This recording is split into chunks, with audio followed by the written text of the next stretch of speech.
Alvin Toffler pernah mengatakan bahwa di dunia yang berubah sangat cepat ini, kemampuan untuk terus belajar adalah aset terbesar. Perkenalkan, saya Hidayat Ramadan, mahasiswa semester 4 jurusan Ilmu Hukum di Universitas Muhammadiyah Yogyakarta. Saya seorang yang percaya bahwa setiap tantangan adalah ruang untuk relearn atau mempelajari hal baru. Itulah alasan terbesar saya mengapa saya mendaftarkan diri menjadi Google Student Ambassador.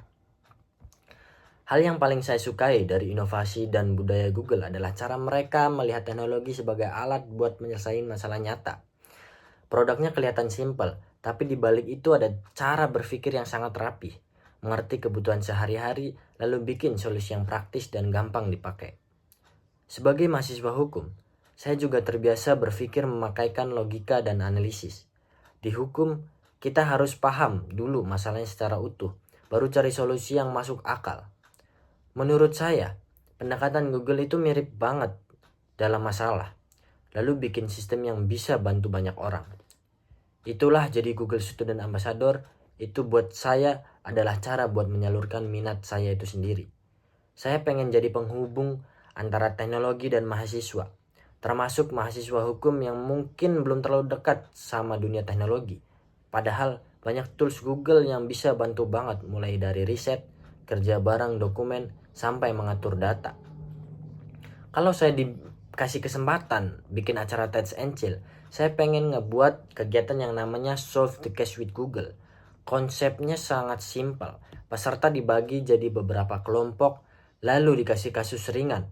Misalnya soal kontrak atau sengketa digital, mereka diminta memahami kasusnya dan cari solusi pakai tools Google seperti Google Search, Google Scholar, Google Docs, dan Google Drive untuk kolaborasi tim.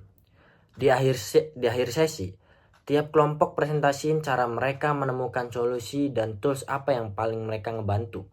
Lewat kegiatan ini, mahasiswa bisa langsung ngerasain pakai teknologi Google dengan cara yang fun. Jadi mereka sadar kalau teknologi itu nggak ribet, malah bisa bantu cara mikir dan cara kerja mereka jadi lebih efektif. Salah satu tantangan yang pernah saya hadapi adalah harus menjalani kuliah, kerja, dan tetap aktif di organisasi kampus secara bersamaan. Semuanya sama, butuh waktu, tenaga, dan fokus. Jadi awalnya saya sempat kewalahan karena saya terasa numpuk di waktu yang sama. Akhirnya saya coba melihat masalahnya lebih santai, tapi tetap rasional. Saya sadar bukan kegiatan yang terlalu banyak, tapi cara saya mengatur waktu yang belum rapi. Dari situ saya mulai bikin sistem yang sangat sederhana. Bagi prioritas berdasarkan yang paling urgent dan penting. Seperti tugas kuliah dengan deadline yang dekat saya akan kerjakan dulu. Sementara kegiatan organisasi saya atur supaya enggak bentrok dengan jadwal kuliah dan kerja saya. Saya juga memanfaatkan teknologi seperti Google Calendar buat ngatur jadwal, Google Docs, dan ngerjain tugas di mana aja. Dan Google Drive biar semua materi bisa diakses dengan mudah. Ini cukup membantu saya tetap produktif walaupun aktivitasnya sangat padat.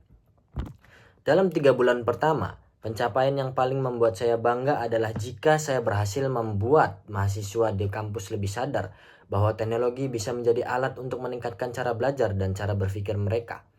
Saya ingin mengadakan beberapa kegiatan kecil namun berdampak seperti workshop sederhana tentang pemanfaatan Google Tools atau untuk riset akademik, diskusi santai tentang teknologi dan masa depan profesi, serta kegiatan kolaboratif yang membuat mahasiswa dari berbagai jurusan itu saling bertukar ide. Sebagai mahasiswa hukum, saya juga ingin menunjukkan bahwa teknologi tidak hanya relevan bagi mahasiswa teknik atau IT, tetapi juga sangat penting bagi bidang hukum itu sendiri. Misalnya dalam riset hukum digital, pengelolaan dokumen hukum, atau analisis informasi. Jika dalam 3 bulan pertama saya melihat mahasiswa mulai menggunakan teknologi Google secara lebih sadar, lebih produktif, dan bahkan mulai tertarik mengeksplorasi inovasi baru, itu sudah menjadi dampak yang sangat berarti bagi saya. Karena bagi saya itu sendiri, perubahan besar seringkali dimulai dari kesadaran kecil.